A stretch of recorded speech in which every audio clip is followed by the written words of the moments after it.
할렐루야, 할렐루야. 그동안 우리나라가 진정 기밀을 모였던 이 코로나 바이러스가 재확산이 되면서 또다시 아주 국가적으로 또 개인적으로 또 사회적으로 또 교회적으로 상당한 심각한 어려움 속에 빠져들고 말았습니다. 가뜩이나 경제적으로 어려운 상황에 또다시 이제 내일서부터 6일까지 제2.5단계 수도권 중심으로 이 사회적 거리두기를 하면서부터 식당이나 카페, 또 영업장들, 또 요양시설들 사방에서 이제 영업을 하지 못하는 안타까운 일이 벌어지고 말았습니다. 특히 이 교회가 또 학교는 온라인으로 이렇게 예배를 드리는 그런 일이 벌어지고 말았는데, 가장 이 안타까운 일은 이 코로나 사태의 중심에 교회가 있다는 것이 가장 참 우려스러운 그런 일이 되고 말았습니다. 처음에는 대구 사태 때에는 기독교의 탈을 쓴 이단 사이비 종교인 신천지가 이제 감염의 원산지가 되어서 온 한국교회가 지탄의 대상이 되더니, 이번에는 사랑제일교회가 근본이 되어가지고 사회적으로 아주 눈총을 받는 이런 일이 벌어지고 말았습니다. 언론이나 이 정치권에서 연일 이 교회를 비판하는 일이 벌어지고 말았습니다. 3일 전에 어떤 일이 있었는가 하면 대통령과 우리 종교지도자들이 함께 만나가지고 대화를 나눈 적이 있었습니다. 그런데 공동회장을 맡고 계신 분이 우리 교단의 총회장 김태형 목사님께서 이야기를 하는 내용을 제가 유심히 듣게 되었습니다. 그 내용 가운데 그런 얘기를 하고 있습니다. 종교의 자유를 너무 쉽게 공권력으로 이렇게 지원할 수 있다는 것 때문에 대단한 유감을 갖고 있다. 이렇게 종교자들이 이야기를 하게 되었고요. 특히 우리 기독교는 이 신앙을 생명으로 여기면서 목숨과도 바꿀 수 없는 가치를 지닌 것이 우리 기독교의 신앙인데, 이 종교자를 함부로 이렇게 공권력으로 하는 것에 대해서 굉장히 어려움을 겪고 있다는 것을 우리 대통령에게 유감의 이야기를 한 적이 있었습니다. 그러다 보니까 이 기독교의 신앙이 이 첨예한 그 어려움 속에서 위기 속에 빠져 있는데, 이런 일을 제가 바라보면서 이런 생각을 가졌습니다. 눈에 보이지 않는 이 자그마한 이 바이러스가 첨단 이 과학기술을 갖다가 불능하게 만들어버리고, 저 제도적인 정치도 무력하게 만들어버리고, 전 지구의 자본주의 경제를 힘들어오는 이 세계적인 공허 상태로 빠는 것이 바로 이 조그마한 바이러스가 이런 엄청난 위력을 발휘하던 것을 새삼 깨달을 수밖에 없었습니다. 가장 우려되는 것은 예배 생활을 제대로 하지 못하다 보니까 교인들의 신앙이 영적으로 고갈되고 있다는 안타까움이 있다는 얘기죠. 또 성도들이 거룩함을 잃어버리고 자꾸 세상 일에 익숙해지다 보니까 점점점 신앙적으로 병들어가는 이런 모습이 목회자를 볼 때 굉장히 안타까운 일이 되고 말았다는 얘기입니다. 난로가 가까이 있으면 따뜻하지만 점점 멀어지게 되면 열기가 식어지게 되어 있습니다. 하나님과의 관계도 마찬가지예요. 하나님과 가까이면 뜨거워지는데 멀어지게 되면 그 신앙이 식어지게 되는 것입니다. 우리가 타는 장작불이 막 타오를 때 거기 장작칸을 쑥 빼가지고 멀리 따로 떼놓게 되면 시간이 흘러가면 다 식어져 버려. 연기가 날 수밖에 없는 거예요. 열기가 식어지게 되는 것이에요. 그런데 이렇게 주님과의 관계를 점점 멀리 하게 되면 내가 점점 신앙이 식어지게 되고 병들 수밖에 없다는 얘기예요. 그래서 이 어려운 시기에 우리의 가장 중요한 것은 이 위기를 현명한 지혜를 잘 모아서 우리 교회들이 사회 지태를 받지 아니하고 굳건한 믿음을 가지고 이 어려움을 잘 이겨나가도록 함께 기도하는 우리의 신앙의 모습이 되어야 될 줄로 믿습니다. 특히 그리스도의 신앙의 스타일은, 삶의 스타일은 모든 환경을 초월한 능력을 지닌 자들이 우리들의 신앙의 모습입니다. 삶 속에 닥쳐오는 여러 가지 위기 상황이 있을 때, 절망적인 상황이 있을 때, 두려움과 공포의 상황이 있을 때 그 유한 파도를 잘 견뎌내는, 마치 노련한 뱃사공처럼 위기를 잘 극복한 자들이 진정한 참된 크리스찬들의 한해 모습이라고 볼 수가 있습니다. 토마스 칼라라는 분이 그런 얘기를 했습니다. 고난과 실패가 믿음이 약한 자들에게는 장애물이 될 수 있겠지만 믿음이 강한 자들에게는 오히려 디딤돌이 될 수 있다고 그분이 이야기를 하게 되었습니다. 우리의 삶 가운데 닥치는 고난과 역경과 시련을 당할 때 과연 우리 그리스도인은 어떻게 이 어려움을 극복해 나가야 될까요? 가장 중요한 것은 이 고난의 의미를 잘 깨달아야 하는 것이 지혜가 필요해요. 이 고난 속에 어떤 의미를 가지고 있는가? 세 가지의 의미가 있다고 저는 얘기합니다. 첫 번째 고난의 의미의 첫 번째는 뭐냐? 징계의 의미가 그 속에 들어가 있습니다. 따라서 할까요? 징계의 의미가 들어가 있다. 고난과 역경과 시련 그 의미 속에는 징계의 의미도 그 속에 들어가 있습니다. 사무엘하 24장에 보게 되면 다윗 왕이 인구조사를 했습니다. 하나님께서는 인구조사 하지 말라고 그랬어요. 인구조사를 하면서 자기의 군사력이나 자기의 그 막강한 힘을 과시하면서 교만할까봐 절대로 하나님께서는 인구조사를 하지 말라고 그랬습니다. 그런데 역대상 21장에 보게 되면 사탄이 다윗의 마음속에 격동시켜서 인구조사를 하도록 그의 마음을 움직였다고 했습니다. 그게 마침내 사탄이 꼬임에 빠져가지고 다윗이 온 인구조 단에서부터 부에셀까지 인구조사를 다 마쳤습니다. 그때 하나님께서 교만한 이 다윗의 그 마음속에 징계를 가하기 위해서 가선제를 통해 가지고 그에게 세 가지를 지시했습니다. 네가 하나님의 명령을 따르지 않냐고 이렇게 함부로 인구조사를 했으니까 너에게 징계를 내렸는데 세 가지 가운데 하나를 선택하라. 이 나라에 앞으로 7년 동안 기근이 있는 길근이 있게끔 만드는 것을 택하든지, 아니면 내가 원수에게 쫓겨 3일 동안 도망가는 신세가 되든지, 아니면 세 번째 이 나라에 전염병이 확산되어 가지고 이 나라에 고통을 당하든지 어느 걸 택하라고 얘기했습니다. 그때 다윗이 세 번째를 택했습니다. 순식간에 3일 동안 온 나라에 전염병이 임하면서 7만 명의 사람들이 세상을 떠나고 말았습니다. 엊그저께 신문을 보니까 인도 나라가 하루에 7만 명의 사람들이 감염됐다고 얘기합니다. 프랑스에 하루에 7천 명 되는 사람들이 감염됐다고 얘기합니다. 우리나라는 뭐 300명, 400명이 이렇게 감염됐다고 얘기하는데, 지금 이 다윗 왕의 죄악으로 말미암아서 그 나라가 전염병으로 온역에 임하면서 순식간에 7만 명의 사람들이 세상을 떠나게 되었습니다. 그 고통 가운데 다시 하나님 앞에 나가 기도하지 않습니까? 하나님, 나의 큰 죄가 하나님 큰 죄를 범하였습니다. 나의 죄를 용서하여 달라고. 내가 지금 미련한 일을 행했사오니 내 죄를 용서 하나님께 간절히 기도를 하게 되죠. 그때 하나님께서 다윗의 왕을 갖다가 죄를 이제 그 용서해 주기 위해서 아라우나 타작마당을 은 50개를 사가지고 하나님 앞에 번제와 화목제를 드리게 되니까 그제서야 하나님께서 그 모든 전염병을 그치게 만들었다고 얘기하고 있습니다. 다윗 왕의 교만한 마음을 하나님 징계를 가하기 위해서 그에게 이런 고난을 깨닫게 만들기 위해서 그의 고통을 줬던 것을 성경에서 이야기를 하고 있습니다. 하나님은 우리가 신앙적인 삶이나 인생의 삶에 깨닫게 하기 위해서 이런 고난과 역경과 시련을 통해서 그 사람에게 이런 어려움을 줄 때가 있다는 얘기입니다. 사사시대 때 이스라엘 백성이 하나님을 버리고 우상을 섬기기 시작을 했습니다. 그때 하나님께서 이스라엘 백성을 깨닫게 만들기 위해서 이웃 나라 브레스 나라가 쳐들어오게 만들고 미디안 나라가 쳐들어오게 만들고 암몬 자손을 쳐들어오게 만들어가지고 그들에게 심한 고통을 주기 시작했습니다. 정치적으로 어려움을 당하고 정치적 압박을 당하기 시작하니까 그들이 하나님 앞에 나가서 자기들을 기도하면서 회개하면서 하나님, 우리가 잘못했습니다.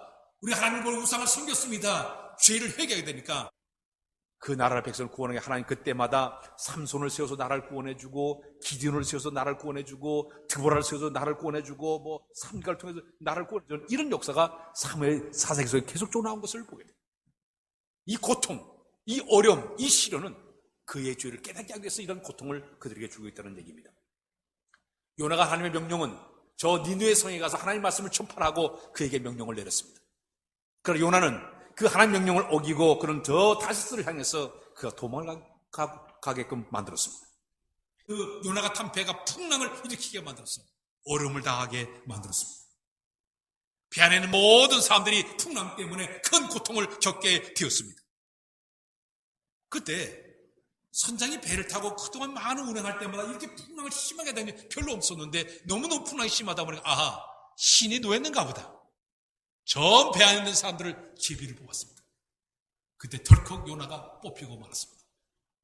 그때 요나가 뭐라고 얘기했습니까? 여러분, 이 풍랑이라는 모든 것은 나 때문입니다.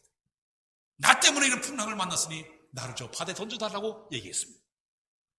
그때 사람들이 요나를 이제 배에서 저 바다에다 그걸 확 던지자마자 순식간에 그 풍랑이 잠잠해지게 되었습니다.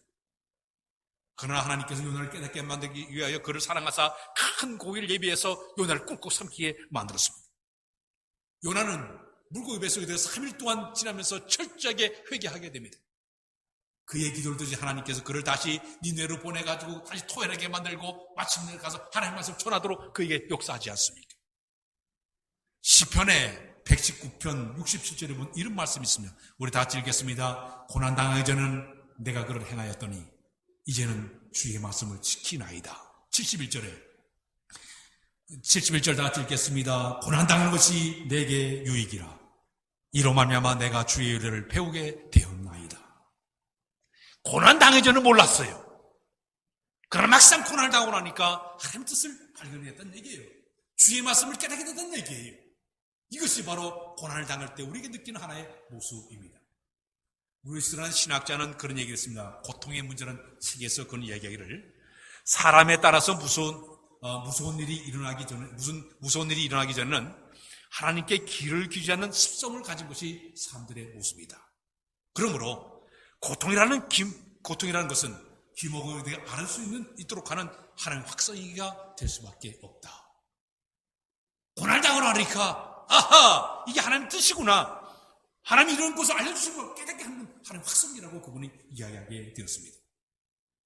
요모 21장에 보게 되면 베드로가 부활의 주님을 만났습니다. 그러면 부활의 주님을 가서 증거해야 되죠. 그러나 이 베드로의 마음속에는 예수의 칠보단에서 세 번이나 주님을 부인한 것에 대한 자책감을 가졌어요. 자기의 이 비굴한 그 모습 때문에 마음에 이 가책감을 가지고 부활의 증인의 사명을 던져버리고 다시 옛날 고기 잡던 시절로 돌아가려고 그가 마음을 품게 됩니다. 예수님의 제자 가운데 7명이 다 어부 출신들이에요. 우리 고기나 잡으러 가자. 그들이 저 갈릴리 바다에 고기를 잡으러 떠나게 되었습니다. 밤새도록 고기를 잡았습니다. 그러나 한 마리의 고기를 잡지를 못하게 됩니다. 왠지 아십니까? 우리 주님께서 그 고기를 다 흩으셨어요. 못 잡게 만들었어요. 아침에 그들이 그물을 정리하는데 주님이 그 자리에 찾아오시게 됩니다. 얘들아, 고기를 잡았느냐? 고기가 없나이다. 배 오른편에 그물을 던져라. 배 오른편에 그물을 던져 엄청난 고기가 잡히게 됩니다. 153마리 엄청난 고기를 잡게 돼. 왜 잡혔을까요?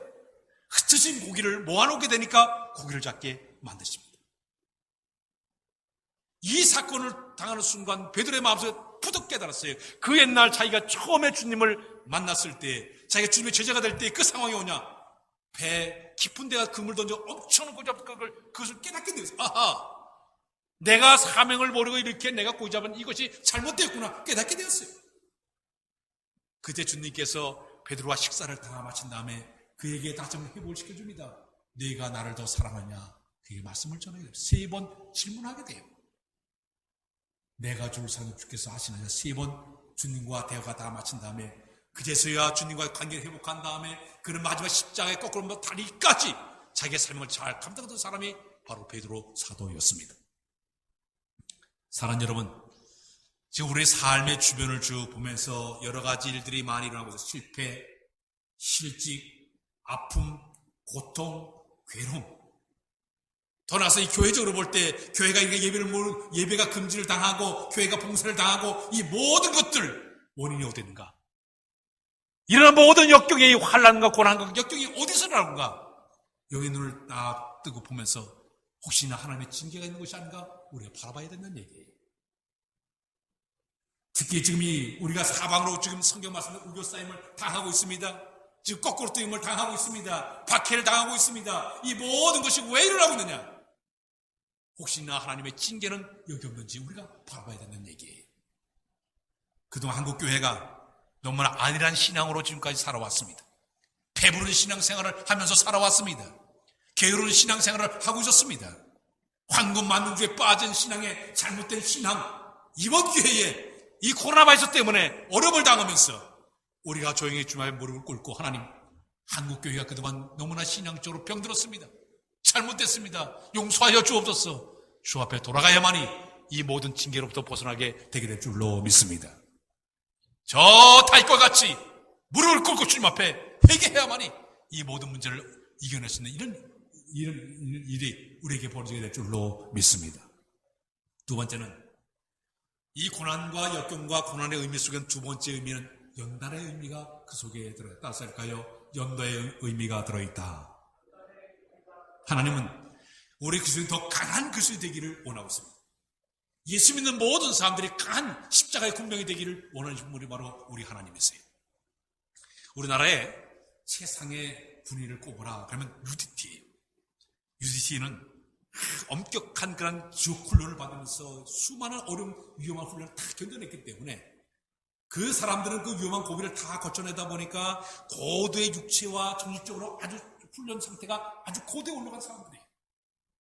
어떤 상황, 어떤 작전에 딱 일어나도 의연하게 당당하게 그것을 잘 실현하기 때문에 가장 막강한 군대라고 얘기하고 있습니다. 하나님도 우리가 이 땅에 살면서 역경과 고난과 시련의 과정을 거쳐나면서 강력한 군사가 돼서 어떤 시련 앞에서도 잘 훈련된 사람으로 넉넉하게 의연하게 이기를 원하는 것이 바로 우리 하나님의 입장이에요. 지금 내 삶의 현장에 일어나는 때로는 고난과 시련과 아픔과 역경과 시련의 모든 과정은 나로 하여금 더 강한 그리스도인이 되기 위한 하나님의 방법의 훈련의 과정이 될 수밖에 없다는 얘기. 내가 이 훈련의 과정을 잘 이기게 되면 내 더 강한 그리스도인, 참내 십자가 군병이 될 줄로 믿습니다. 카프카라는 부인이 있습니다. 그분이 쓴 책 가운데 광야의 셈이라는 책이 있습니다. 그 내용을 보게 되면 그 카프카 부인은 어느 날 누에고치를 관찰하게 되었습니다. 누에고치를 가만히 이렇게 관찰하다 보니까 누에고치의 조그마한 구멍에 에베울레가 그 구멍을 뚫고 나와서 그 구멍을 통과하는 순간 순식간에 나비로 변해가지고 홀로 나는 그런 모습을 보게 되었습니다. 그런데 그 작은 구멍을 에베울레가 빠져나올 때 광경을 보니까 너무너무 힘든 과정이에요. 천신만고 끝에 그 작은을 딱 통과하게 되면 순간에 날개 힘을 얻어가지고 홀홀 날아가게 되는 거예요. 한 번은 작은 그 누에고치 구멍을 빠져나오는 그 애벌레가 너무 안타까워가지고 이분이 너무 안쓰러워가지고 가위를 가지고 넓게 구멍을 뚫어줬습니다. 그랬더니 이 애벌레가 쉽게 빠져나와요. 통과를 했지만은 날지를 못하고 질질질질 끌면서 빙빙빙 돌고 있는 거예요. 왜 그럴까? 쉽게 빠져나왔으면 더 확실히 날아갈 줄 알았는데 더 빙빙 돌고 있는 거예요. 제자랑 빙빙 돌고 있어요. 그 순간 그가 깨달은 게 있습니다. 여기는 애벌레가 작은 구멍을 빠져나와서 나방이 되기 전에 자기 빠져나올 때에 그때 자기 몸의 모든 영양분을 최대한 날개에게 공급을 시켜가지고 그 날개에 힘이 생기면서 마찰을 해가지고 힘이 딱 생기니까 홀홀 나는 것을 알게 되었습니다. 작은 구멍은 이 나비로 하여금 성숙하게 잘 날개 힘을 받아 날개하는 하나의 가진 것을 뒤늦게 알게 되었습니다. 사랑하는 여러분, 우리의 삶 속에 닥치는 환난과 역경과 고난과 시련과 아픔은 작은 구멍이에요. 이것을 통과하게 되면 우리의 신앙이 더 성숙할 수가 있고 영적으로 더 한 계단 올라갈 수 있는 관계가 되는 것이에요. 편안하게 우리가 쉽게 넓은 구멍을 빠지게 되면요, 신앙 자체가 연약할 수밖에 없어요. 낡을 수밖에 없을 거예요. 그러나 작은 구멍을 통과하게 되면 우리는 더 강력한 신앙을 가지고 우리 신앙이 한층 더 올라가는 역사를 경험하게 된다는 얘기예요. 성경 말씀이 그런 말씀이 있어요. 로마서 5장 3절과 4절 우리 다 같이 읽겠습니다. 시작. 다만 이뿐 아니라 우리가 환난 중에도 즐거워하나니 환난은 인내를, 인내는 연단은 소망의 줄 아니로다. 작은 구멍은 지금 하나님께 나를 연단시키는 과정이에요. 훈련시키는 과정이에요. 이것을 견뎌내야만이 우리가 참된 신앙으로 올라가게 된다는 이야기입니다. 욥의 신앙을 생각해 보십시오. 욥은 좁은 구멍을 통과하기에 너무 힘든 과정을 거친 사람이에요. 동방나라의 최고 부였던 사람이 하루아침에 모든 재산을 다 잃어버리고 말았어요. 알거지가 되고 말았어요. 10명의 자녀가 있었는데 하루아침에 태풍이 불어 탁 무너지면서 10명자 순식간에 세상을 떠나고 말았어요. 심지어는 자기 몸에 피부암에 걸려가지고 기와장으로 벅벅거리는 자리까지 떨어지고 말았어요. 모든 걸 다 잃어버려. 건강도 잃어버리고 자녀도 잃어버리고 재산도 잃어버리고 이런 작은 구멍을 그가 이제 통과하게 되었습니다. 그는 이 작은 구멍을 통과하면서 그는 이런 신앙 고백을 하고 있습니다. 욥기 42장 5절 6절 우리 다 같이 읽겠습니다. 시작. 내가 주께 대하여 귀로 듣기만 하였사오나 이제는 눈으로 주를 배움나이다. 6절. 그러므로 내가 스스로 거두어드리고 티끌과 재 가운데서 회개하나이다. 이 말은 뭐냐면 내가 전에 편안하고 잘 살 때는 하나님께 저 멀리 계심으로 귀로만 이렇게 들으면서 내가 감상하면서 살아왔는데 내가 직접 고난과 역경과 시험을 당하다 보니까 내가 똑똑히 하나님을 바라볼 수밖에 없었다고 그런 고백을 하고 있습니다. 내가 스스로 하나여 직들과 죄권의 자는 회개한다고 그런 고백하지 않습니까? 더나서 그는 욥기의 그는 23장 4절에 그는 이런 고백을 해서 다 같이 읽겠습니다. 시작. 그러나 내가 가는 길을 그가 아시나니 그가 나를 단련하신 후에는 내가 숭어같이 되어 나오리라. 그는 자기 가는 길을 하나님 다 알고 있다고 그랬습니다. 지금 자기는 연단의 과정이라고 얘기했습니다. 연단의 과정을 다 견디고 나게 되면 나는 천국처럼 난 나올 수 있다고 그는 당당하게 이야기를 하고 있습니다. 육체적으로 정신적으로 영적인 큰 고통의 자국음을 통과했던 이 욥, 하나님께서는 그의 신앙을 인정해 주시고 욥기 42장 후 이제 뒤에 보게 되면 그는 훗날 하나님의 복을 받아 처음보다 더 많은 복을 받은 사람이 바로 욥이 된 줄로 믿습니다. 그의 신앙의 승리가 바로 이런 역사를 만들어내게 됐던 것이에요. 다윗이 통일왕국의 왕이 되기 전까지 그는 자국우병을 얼마나 많은 과정을 통과했습니까?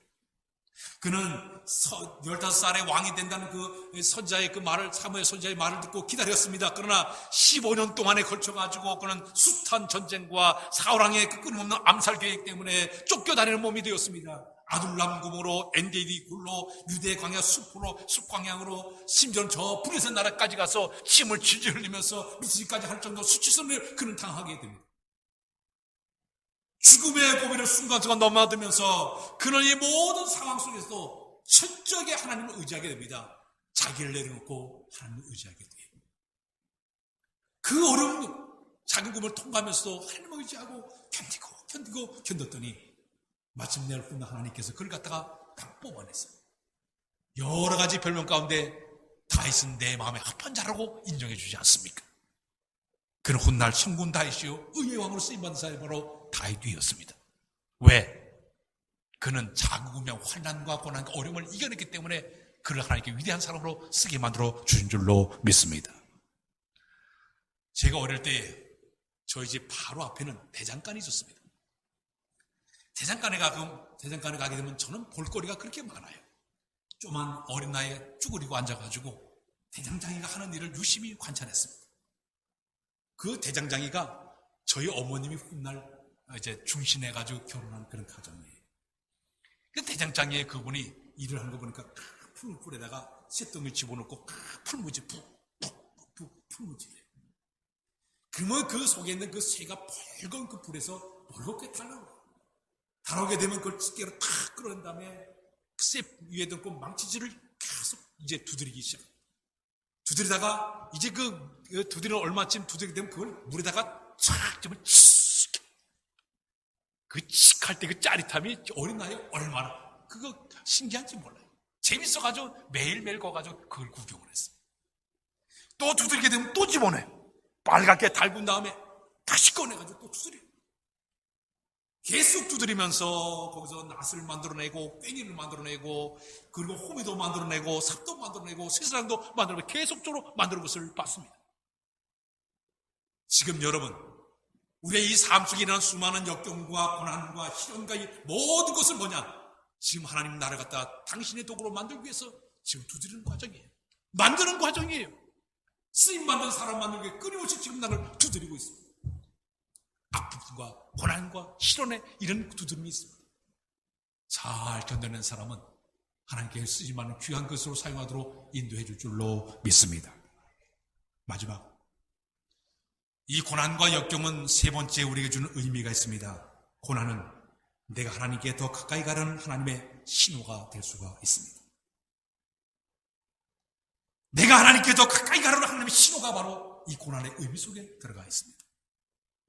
우리 사람들의 심리는 간사한 마음을 다 갖고 살고 있습니다. 힘들고 어렵고 고달프고 병들게 되면 열심히 하나님을 찾습니다. 기도 생활도 열심히 잘합니다. 예배 출석도 잘합니다. 교회 와서 봉사도 열심히 진심을 다해가지고 열심히 봉사를 잘합니다. 그런데 문제는 좀 편해지고 일이 잘 풀리고 사업이 잘 되고 돈도 많이 벌고 자기 속도 안 시키게 되면 환경이 좋아지게 되면 점점 하나님과 멀어지게 됩니다. 세상의 것을 더 사랑하는 마음을 갖게 됩니다. 더 좋아하게 돼요. 영적인 일은 점점 관심이 없어지고 세상 사는 맛에 빠져가지고 푹 저 사는 것이 사람들의 심 속에 들어가 있습니다. 전에는 계속 찬양하고 기도하고 말씀을 더 사모했는데 이상하게도 내가 좀 더 배불러지게 되니까 세상적인 말을 더 좋아해요. 어디는 아파트까지 올라갔다 내려갔다. 어느 백화점에 가는가 좋은 물건을 싸게 판다 비싸게 판다. 어느 미역씨 잘한다 못한다. 끊임없이 새 것에 관심 갖는 것이 우리들의 모습이에요. 오늘은 무엇을 입을까? 무엇을 마실까? 무엇을 놓을까? 지금까지 관심 갖고 사는 것이 우리들의 모습이 될 때가 많이 있다는 얘기입니다. 어려움을 당하고 고통을 당할 때는 설교 시간에 설교 들을 때도 가장 힘들고 어려울 때는 설교가 귀에 쏙쏙 들어와가지고 아멘 아멘 가슴이 뜨어지고 회개의 눈물도 흘려보고 그렇게 합니다. 그러나 조금 배부르게 되면요 흥정합니다. 설교를 잘하느니 못하느니 설교가 길다느니 짧다느니 저 설교는 누구한테 설교고 나는 관심이 없어 나에겐 설교 아니야. 이런 생각을 갖는 것이 우리들의 모습에 하나의 모습이 될 때가 많아요. 신앙적인 순수성과 열정이 식어진 것이 우리의 모습이 될 때가 있다는 얘기입니다. 그래서 하나님은 때로 이렇게 멀어지는 신앙, 식어져가는 신앙을 회복을 위해서 때로는 역경과 실현의 과정을 통해 가지고 그를 영적으로 회복시키기 위해서 하나님께 더 가까이 만들기 위해 가지고 이런 방법을 쓰는 것이 바로 하나님 방법이 되게 된다는 얘기예요. 고통과 실현과 어려움이 오히려 하나님께 더 가까이 가는 하나님의 신호가 사인될 수 있다는 얘기입니다. 요나서 2장 2절에 보게 되면 내가 말하기를 내가 주의 목전에서 쫓겨났으므로 내가 다시 주의 성전을 바라보았나이다. 내가 이렇게 어려움을 당하고 나니까 다시 눈을 들어 하나님을 바라보겠다고 그런 이야기를 하고 있습니다. 누가복음 15장에 보게 되면 탕자가 아버지의 분깃을 받아가지고 먼 타국에 갔습니다. 처음에는 가진 돈이 많았어요. 그러니까 흥청망청 쓰면서 그때는 몰랐어요. 잘 살았어. 재밌게 살았어요. 즐겁게 살았어요. 행복하게 살았어요. 그런데 그 나라에 흉년이 들었습니다. 자기 모든 재산을 다 날리고 말았습니다. 거지가 되고 말았어요. 먹을 것이 없으니까 남의 집에 가지고 돼지 치는 집에 들어가서 종살이 하게 되었습니다. 너무너무 배가 고파가지고 대진 쥐어멸 딱자 먹는 순간 아하 이게 잘못되었구나. 내 아버지 집에 가면 종들도 이렇게 잘 먹는데 내가 여기서 줄여주니 차라리 내가 아버지 집으로 돌아가야겠다. 벌떡 일어나서 그가 아버지 집을 향해서 발을 옮기게 됩니다. 마늘의 탕자가 모든 일이 다 풀려갔으면요 아버지한테 돌아가지 않아요. 지 멋대로 살았을 거예요. 막상 자기가 어려움을 당하니까 고통을 당하니까 아버지께 돌아가자. 그래가지고 그가 아버지 집을 향해서 발을 옮기지 않습니까? 나 집에 돌아갑니다. 어머니 기도 못 잊어. 돌아가잖아요. 돌아가니까 아버지가 어떻게 했습니까? 손을 다 펼쳐놓고 그 아들을 맞아들이지 않습니까? 고통당하니까 하나님께 돌아가는 거예요. 어려움을 당하니까 아버지 품으로 돌아가는 거예요. 지금 이 고난과 시련과 아픔의 모든 원인 속에는 하나님께 돌아오라는 하나님의 사인이에요. 전에 미국에 9.11 테러 사건이 일어났을 때 그 사건 이후에 미국에 있는 많은 교인들이 교회를 더 많이 찾았다고 얘기하고 있습니다. 막상 위기를 당하니까 교회를 더 많이 찾았다고 얘기하고 있습니다. 우리나라도 지난번에 IMF를 당했을 때 시집당하고 사업이 망하고 어려움을 당하게 되니까 오히려 교회는 더 부귀했다고 얘기하고 있습니다. 어려움을 당하니까 그들이 교회에 돌아오는 것이에요. 사랑하는 여러분, 지금 이 순간에 여러 가지 일들이 우리 주변에 일어나고 있어요. 국가적으로 공공적으로 동원해서 예배 금지령을 내고 폐쇄 명령을 내려가지고 예배를 지금 이렇게 못 드리는 안타까움을 지금 당하고 있습니다. 지난주에는 회의가 있어가지고 이제 잠깐 모였습니다. 저 금산에서 온 목사님이 그런 얘기를 해요.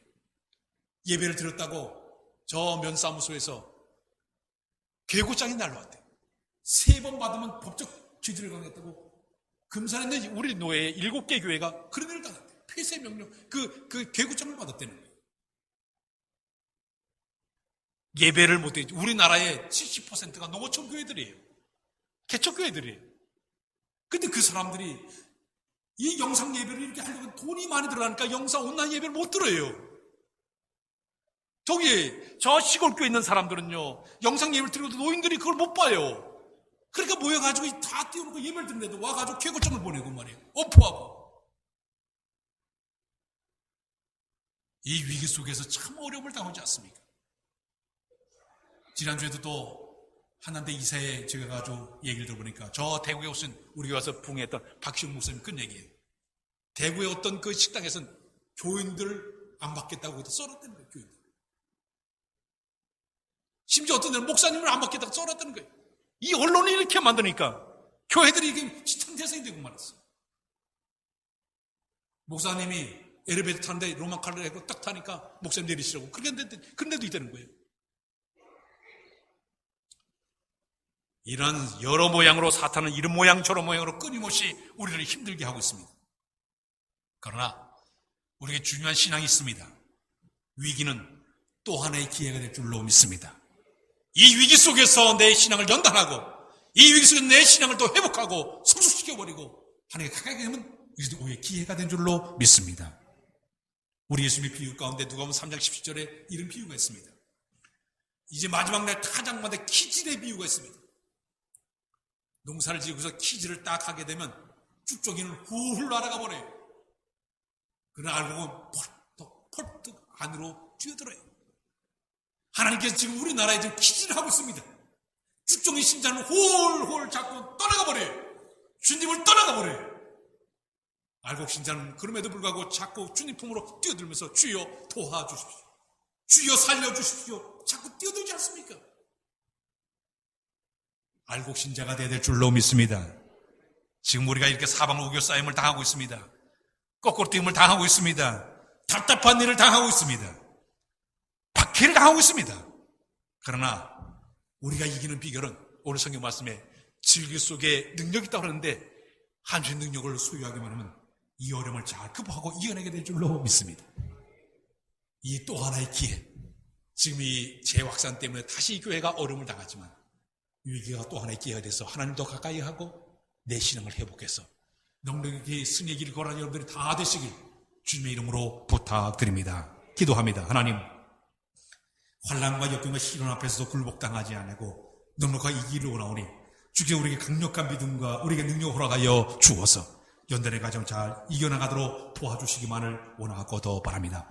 이게 더 하나님께 가까이 가는 기회가 되도록 인도하여 주옵소서. 주 안에서의 승리가 우리 가운데 풍성하도록 하나님이여 인도하여 주옵소서. 한국교회가 큰 위기 속에 빠져있지만 그럼에도 불구하고 넉넉히 이겨내도록 주의 영께서 함께 인도해 주시기만을 간절히 바라와서 예수 그리스도의 이름으로 기도하옵나이다. 아멘.